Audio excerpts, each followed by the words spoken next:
Pour cette première méditation socratique qu'on va faire avec Socrate, en s'inspirant de Socrate, je vous invite à tout d'abord vous recentrer simplement dans votre posture, ici et maintenant.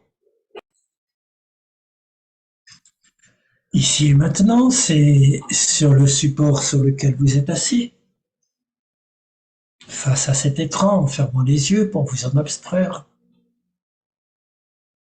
Attentif à vos sensations physiques de contact avec le sol. Une sensation physique du fessier avec son support.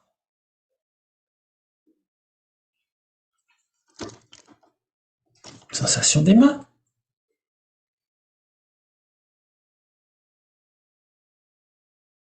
Colonne vertébrale qui se redresse naturellement droite. Juste comment vous êtes ici, maintenant.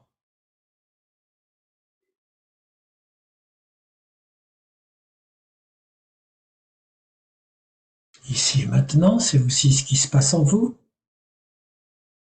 Quelles sont les sensations physiques qui vous parcourent juste maintenant, que vous sentez à travers le corps, à quel endroit, quelles sensations, agréables, désagréables ou neutres.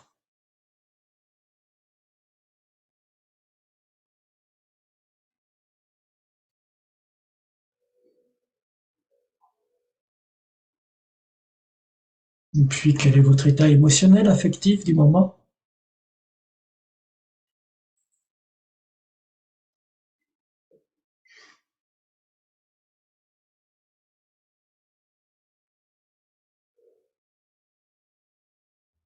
Quelles sont les pensées qui passent,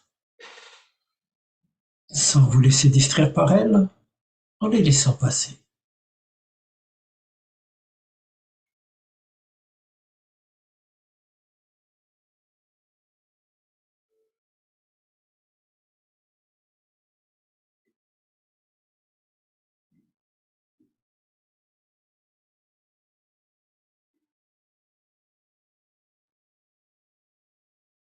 Et lorsque vous faites cette météo intérieure, savoir qui vous êtes juste ici et maintenant, vous pouvez élargir votre exploration par cette question spécifiquement socratique, qui suis-je?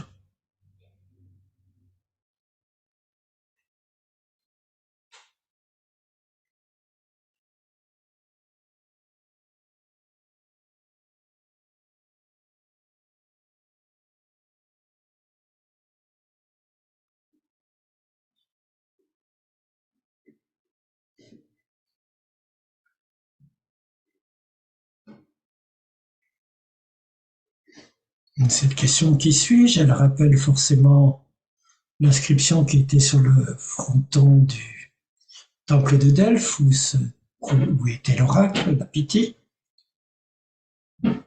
Et cette inscription, c'était « Connais-toi toi-même ». Qui suis-je? Connais-toi toi-même. Vous pouvez explorer les réponses qui vous viennent à l'esprit, votre propre interrogation.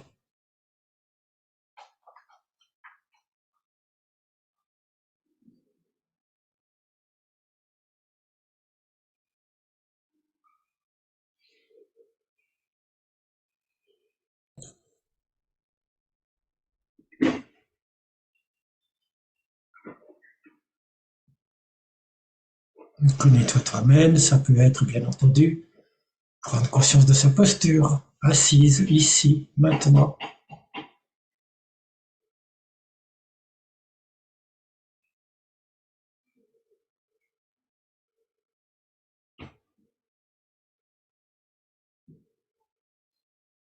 Prendre conscience de son souffle, de cette respiration qui nous apporte la vie, nous maintient en vie à chaque instant. Et être attentif, comme dans chaque méditation, à chaque inspiration. L'air qui vient de l'extérieur pénètre dans le corps par le nez,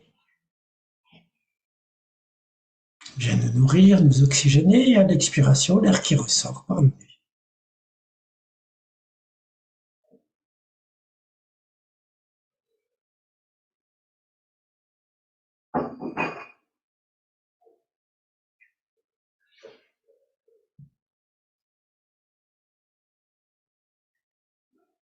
Je suis ce souffle et je suis aussi les sensations corporelles qui passent à chaque instant à travers le corps.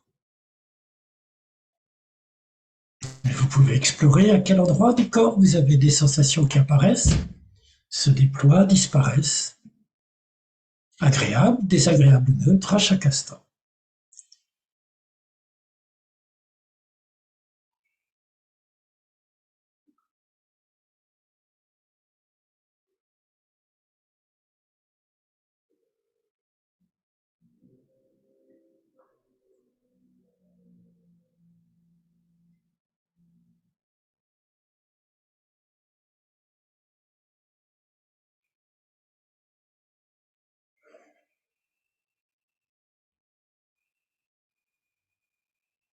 Et puis pour répondre à cette question qui suis-je, vous pouvez aussi intégrer vos cinq sens,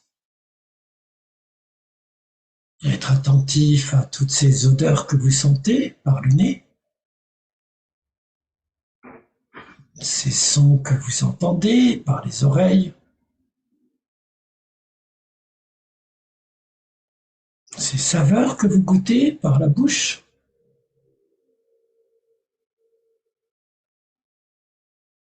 ces impressions tactiles par le contact,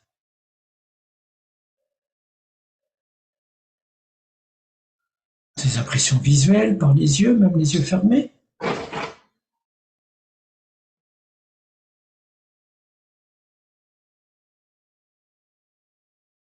Prendre conscience qu'à chaque instant, on est relié au reste du monde par nos cinq sens comme des portes d'entrée qui permettent cet échange perpétuel entre moi et le monde extérieur.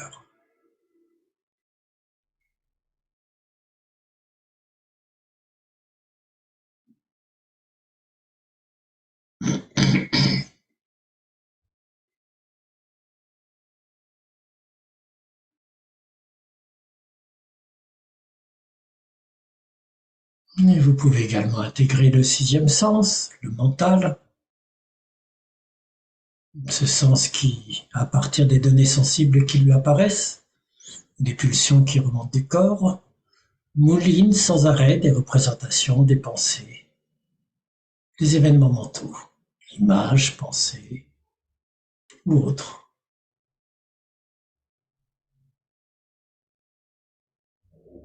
On est tous là aussi, filtré par le mental.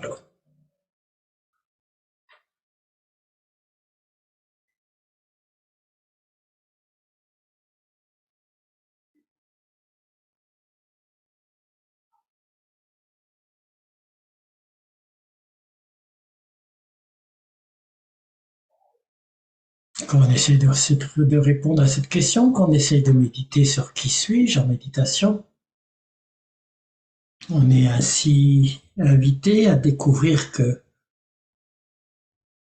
la connaissance de soi, c'est pas la connaissance de ce que je suis dans mon individualité irréductible avec ma petite histoire personnelle, familiale, mes tendances, mes traits de caractère, comme le croira la psychologie et le développement personnel moderne.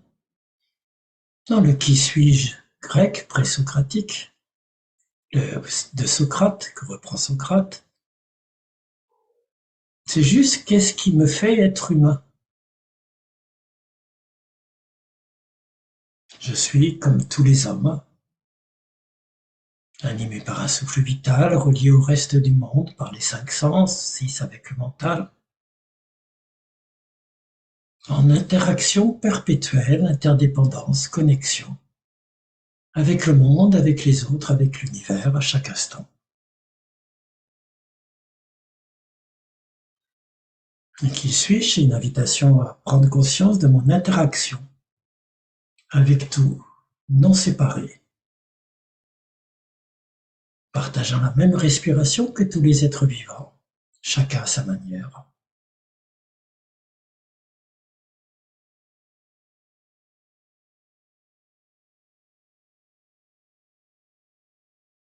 C'est ce qu'on découvre en méditation.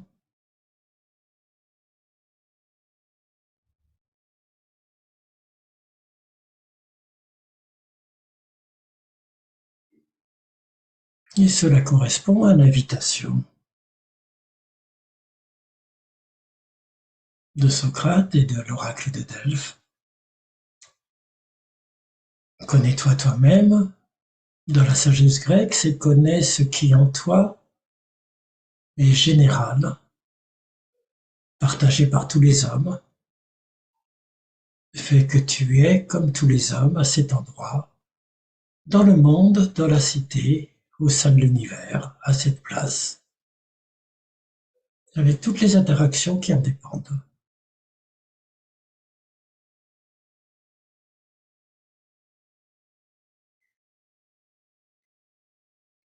Sans vouloir rien de plus, rien de trop, disait aussi un adage de la sagesse grecque à Delphes.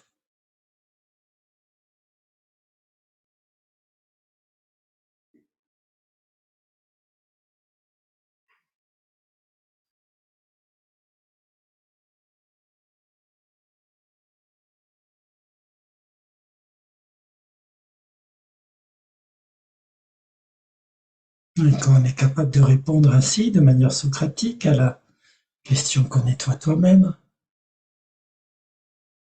qui suis-je, qui me fait être humain, mortel, relié au reste du monde à chaque instant, on comprend peut-être que c'est une ouverture, une invitation à regarder le monde avec un regard neuf, le regard de la pleine conscience, on dirait, pour nous méditants. Une forme de connaissance et d'expérience directe, sans mots, de ce qu'est le monde. Comme dans la méditation sans objet, à laquelle je vous invite maintenant de vous livrer, juste en accueillant chaque événement de la vie comme il est.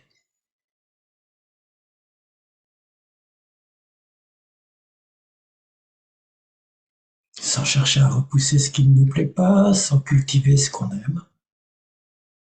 Juste avoir la curiosité bienveillante, la curiosité émerveillée de l'enfant.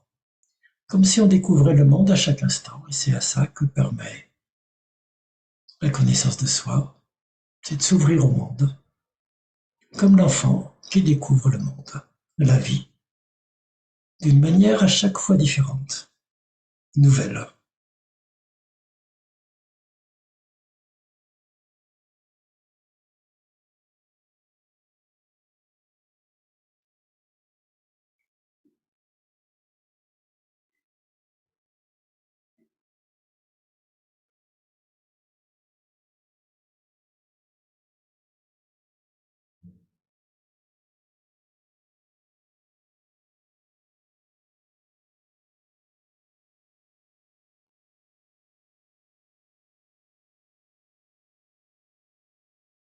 Dans ce regard neuf face au monde, auquel invite la méditation, auquel invite Socrate, comme forme de sagesse sans mots. Dès que vous avez une réponse, que vous croyez savoir, que vous vous dites ça y est, j'ai compris ça dans la méditation, ou c'est ceci, ou c'est cela, vous pouvez juste appliquer cette ironie socratique sur vous-même, avec un léger sourire. Vous dire, tiens, c'est une histoire que je me raconte. Ou vous demandez si c'est vraiment sûr, cette histoire ou cette pseudo-certitude que vous croyez avoir trouvée. Si vous vous racontez pas une histoire, encore une fois, si ça tient vraiment la route, logiquement, conceptuellement. Et puis vous pouvez déconstruire toutes les réponses qui viennent, toutes les phrases, les croyances, en utilisant votre ironie socratique sur vous-même. Ne pas se prendre au sérieux, ne pas se croire plus que ce qu'on est, juste des humains, avec peu de certitude, peu de savoir, qui ne savent rien, si ce n'est qu'ils sont juste au monde, ici, maintenant, à l'accueillir chaque événement de la vie comme il est, avec le moins d'a priori possible, le moins de jugement.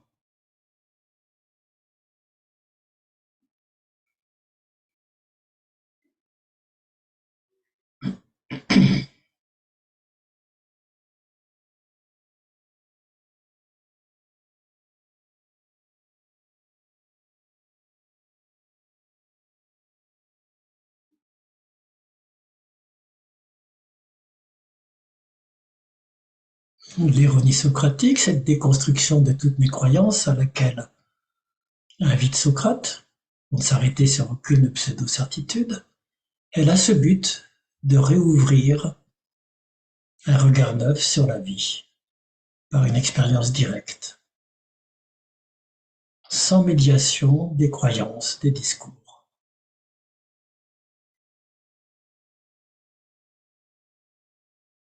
Et c'est là qu'on trouve un croisement étonnant avec le zen coréen.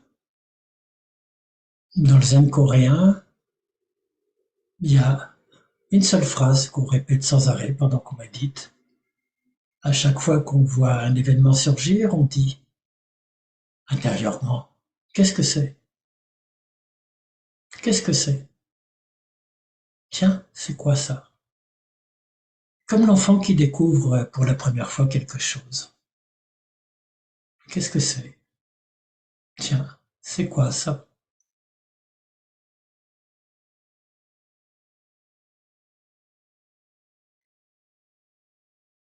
Mais surtout, le zen coréen vous apprend à ne surtout pas chercher de réponse, écouter les phrases qui viennent ensuite pour vous apporter une réponse. Ce qui compte, c'est pas la réponse, c'est le questionnement. Rester dans un perpétuel questionnement face au monde, à la vie, à chaque événement qui se manifeste pendant d'autres méditations sans objet. Tiens, c'est quoi? Qu'est-ce que c'est? Pour garder, revenir sans cesse à cette fraîcheur, cet étonnement qui est la base de la philosophie, pour Platon, pour Aristote, pour Socrate, bien sûr, le premier. Qu'est-ce que c'est? Juste retrouver l'étonnement face au monde.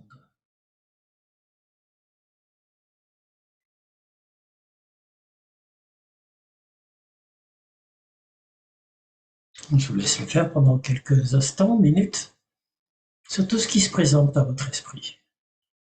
Pour retrouver à chaque fois avec le qu'est-ce que c'est, sans chercher de réponse, juste l'étonnement. Ah, l'étonnement émerveillé face à la vie.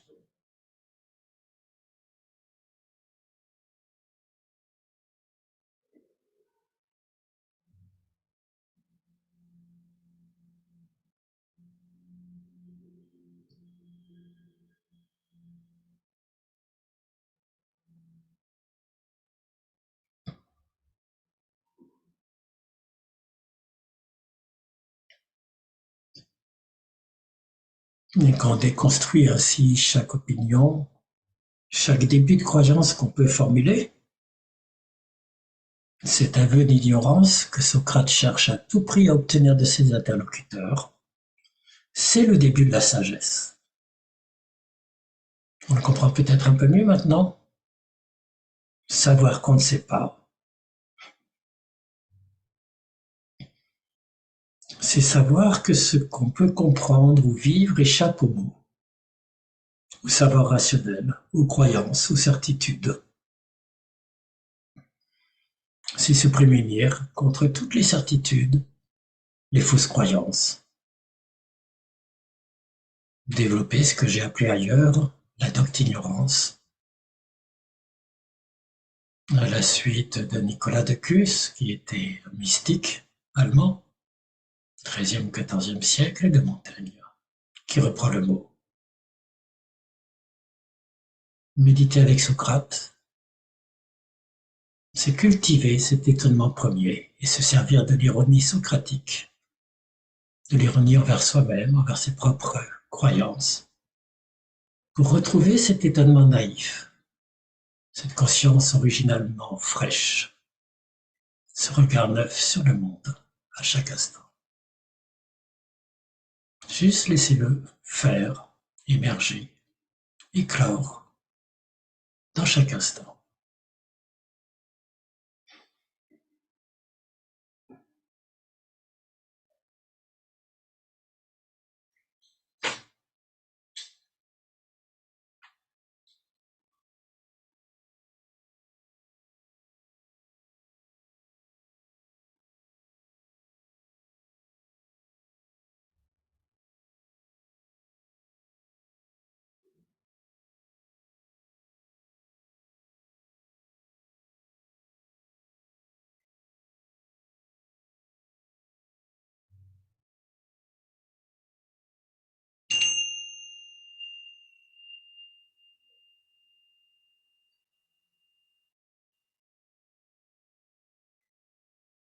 Alors, vous pouvez doucement mettre fin à cette première méditation avec Socrate.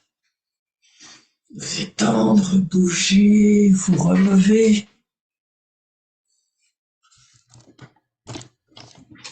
Avant la deuxième méditation, pratiquez des petits mouvements d'éveil. Vous pouvez le faire comme vous le souhaitez.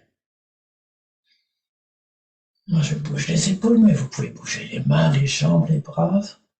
Simplement le faire en pleine conscience du mouvement, sans rien interpréter. Faire des extensions sur la pointe des pieds. Revenir comme vous le sentez.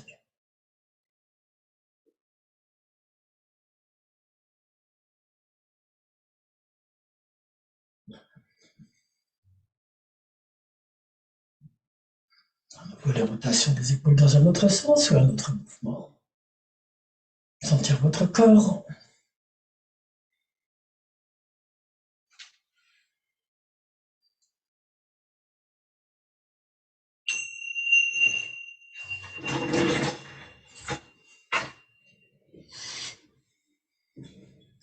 Et on va pouvoir faire une seconde méditation, comme on le fait habituellement. La première qui était focalisée de manière paradoxale, puisqu'elle détruisait tout support sur lequel on se fixait, focalisait. Maintenant, pour la méditation sans objet qu'on fait habituellement, on va faire une méditation platonicienne. Alors, qu'est-ce que ce serait que méditer avec Platon? C'est bien entendu une suggestion que je vous fais pour s'initier à la pensée platonicienne et à la manière dont elle est différente de la méditation socratique, qui ne cherche rien à savoir sur le fond, mais juste à conserver cet état de fraîcheur originelle de la conscience. Donc pour la méditation platonicienne, je vous laisse prendre une posture, votre posture.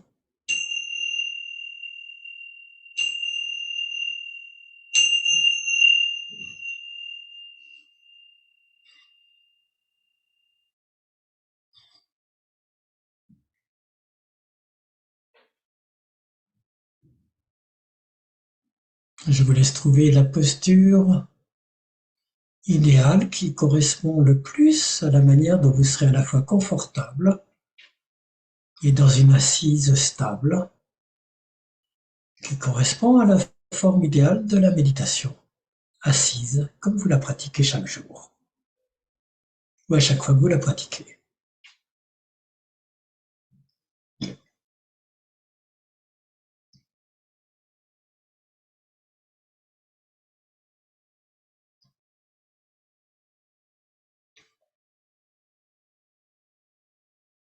Et cette posture que vous prenez, vous pouvez peut-être sentir comment c'est une forme générale que chacun d'entre nous, sur Zoom, dans une salle ou autre, cherche à adopter parce qu'elle est favorable à la méditation. Bien stable, le dos droit, etc. Chacun l'incarne différemment. Mais c'est comme s'il y avait une forme idéale de la posture, qui est représentée pour ceux qui en sont capables par la position du lotus, du Bouddha. Et juste voir comment chacun d'entre nous, on se glisse en quelque sorte dans la posture idéale qui nous semble être la meilleure pour nous.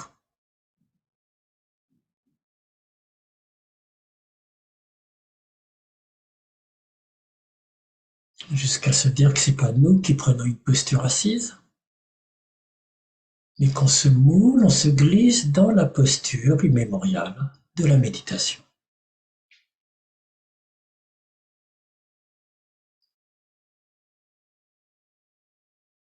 Vous sentez juste comment vous vous incarnez, vous moulez dans cette posture idéale de la méditation.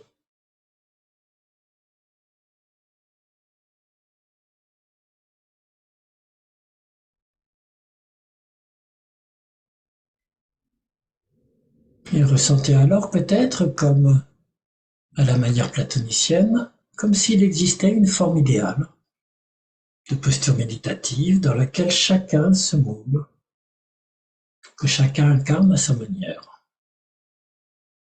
C'est juste une première approche de ces formes idéales et eidos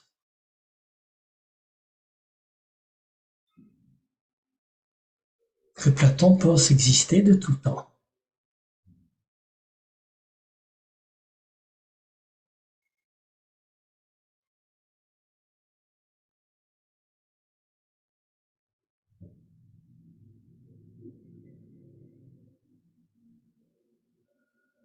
Car pour Platon, ces formes, ces idées éternelles existent autant l'essence de l'homme que l'essence du méditant, de sa posture, que l'essence du cheval, l'essence de la vertu, la forme idéale de la justice, etc.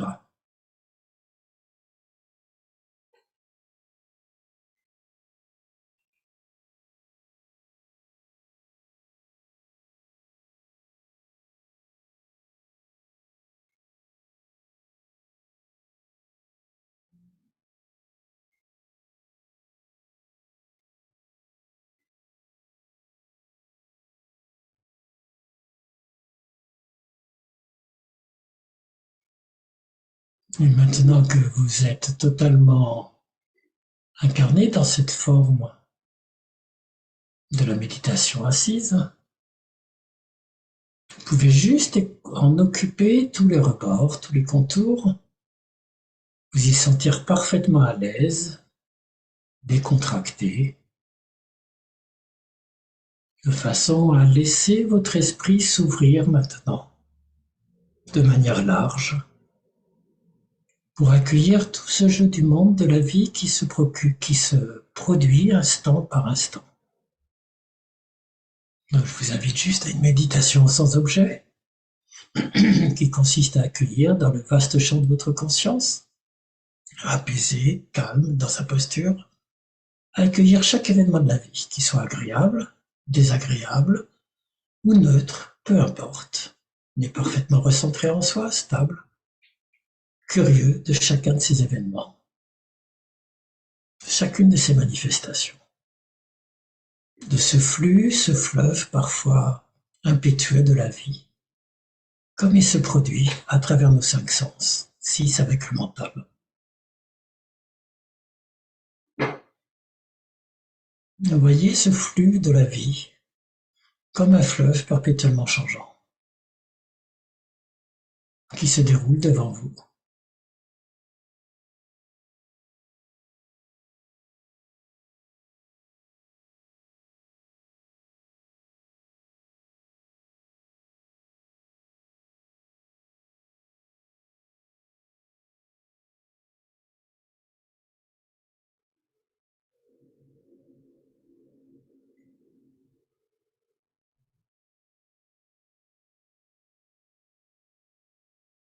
Ce flux perpétuellement changeant, ce fleuve de la vie qui se déroule dans le champ de ma conscience pendant que je médite.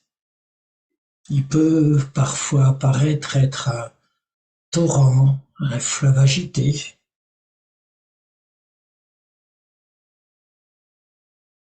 Et on peut avoir peur de s'y perdre. Comme Platon, profondément, toute sa philosophie naît de cette peur de se perdre dans le fleuve du devenir, dans lequel on ne peut trouver aucun point fixe. Platon dit dans la République qu'il faut éviter de se perdre dans cet océan sans fond de la dissemblance,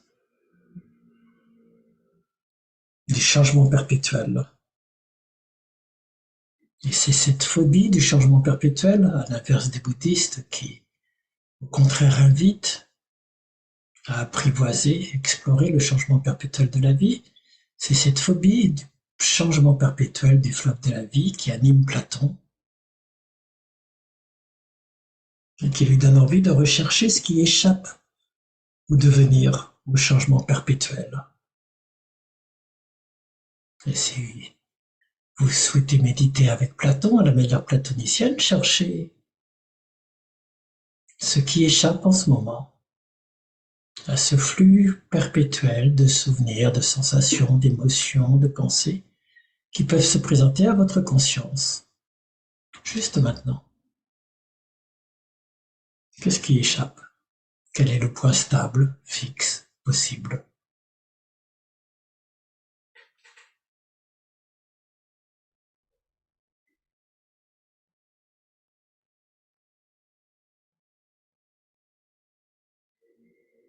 Pour trouver ce qui échappe à ce flux perpétuellement changeant du devenir qui fait peur à Platon, vous pouvez, comme dans toute méditation, revenir à votre respiration, à cette encre de la respiration. 5 fois, 10 fois, 15, 20 fois. Inspirer, se sentir inspiré dans l'inspiration, expirer, se sentir expiré dans l'expiration. Se réancrer. Ainsi, retrouver son point d'équilibre, son ancrage.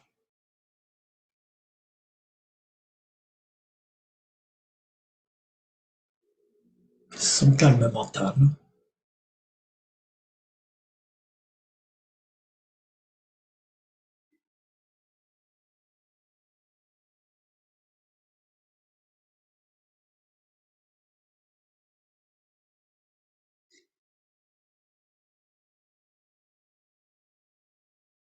Et lorsqu'on retrouve le calme mental qui est associé à cette posture de la méditation,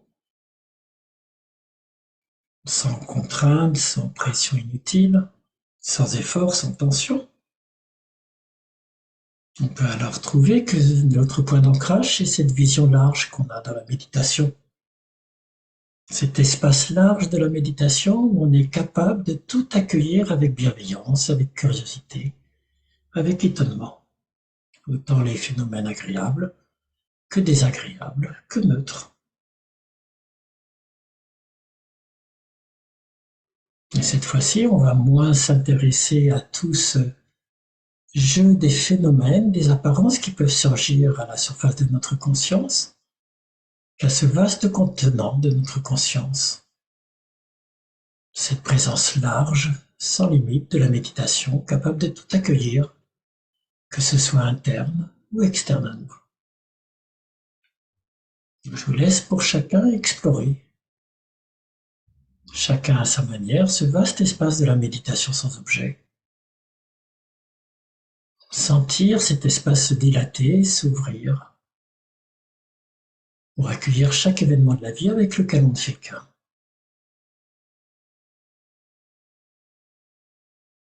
Mais explorer comment on ressent cet espace interne de la méditation.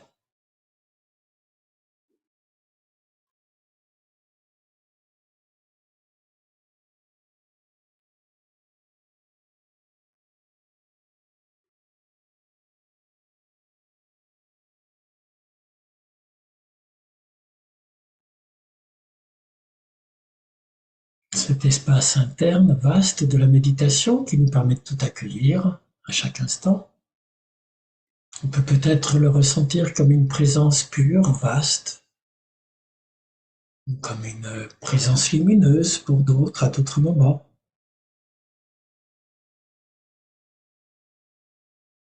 Ou comme un calme profond, une vague de joie, une onde de sérénité, ou toute autre manifestation filtrée par nos sens. Peu importe, ce qui compte, c'est juste d'explorer cette forme sans forme qui accueille toute chose, qui nous permet d'accueillir toute chose, et dans laquelle se résorbent tous les événements de la vie, dans laquelle ils se reflètent comme dans un miroir.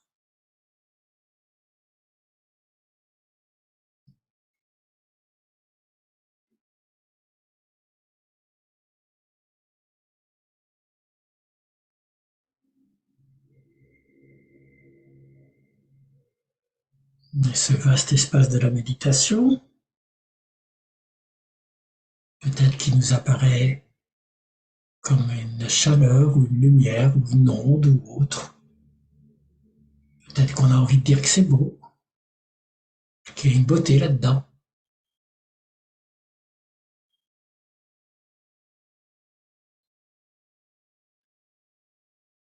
Peut-être qu'on a envie de se dire qu'on y voit quelque chose de vrai, d'intangible, qui illumine tout autour de soi l'obscurité, l'ignorance.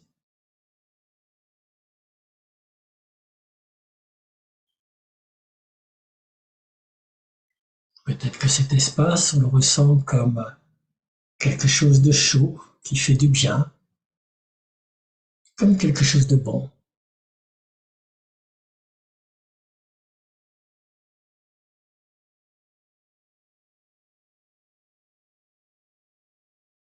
Si c'est le cas, on peut peut-être pressentir ce que Platon appelle la trilogie ou la triade des essences premières, essentielles, qui sont le beau, le vrai, le bien.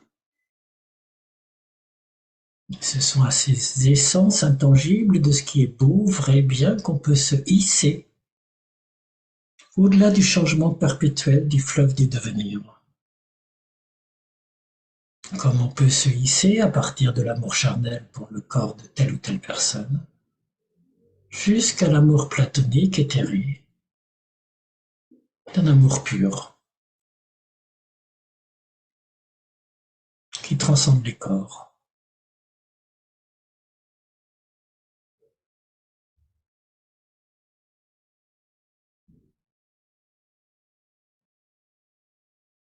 Bien entendu, s'il y a des moments où on ne sent pas du tout ça, c'est pas un problème, on prend conscience qu'on n'est pas dans cette dialectique ascendante, dans cette remontée vers les essences originelles. On revient à son souffle 5 fois, 10 fois, 15 fois. Vous vous réancrez dans votre corps, dans votre souffle. Et lorsque vous vous sentez stable, vous vous permettez d'ouvrir votre cœur, d'ouvrir votre esprit pour accueillir chaque événement de la vie, en s'intéressant moins à la spécificité des événements qui se reflètent dans votre conscience qu'à ce vaste contenant de votre conscience, à cette présence pure, capable d'accueillir, partager le monde dans toutes ses manifestations. Et voir si vous y trouvez quelque chose de vrai, de bon, de bien, sous quelle forme, lumineuse, onde, joie ou autre. Juste contempler chacun la forme que peut prendre cette contemplation de ce qui est essentiel, de ces formes intangibles qui échappent ou transcendent le sensible, qui en participent chacun à sa manière.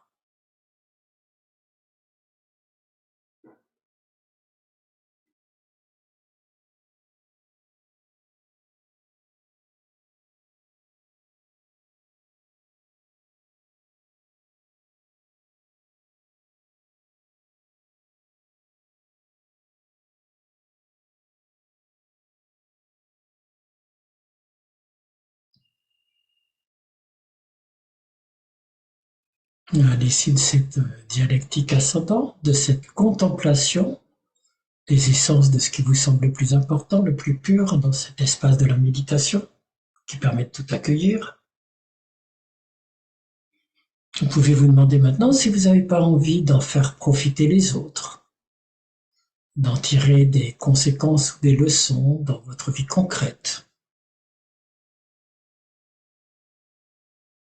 en essayant de voir tout ce que cette vision contemplative à laquelle vous vous êtes haussé peut inviter après cette méditation dans votre vie aujourd'hui.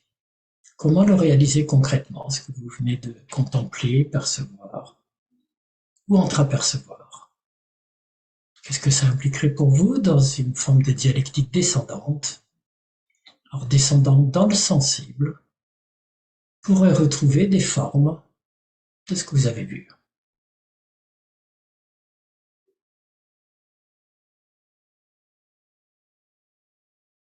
Mais gardez alors le souvenir de votre contemplation pour vous guider dans votre vie, aujourd'hui, et peut-être plus tard.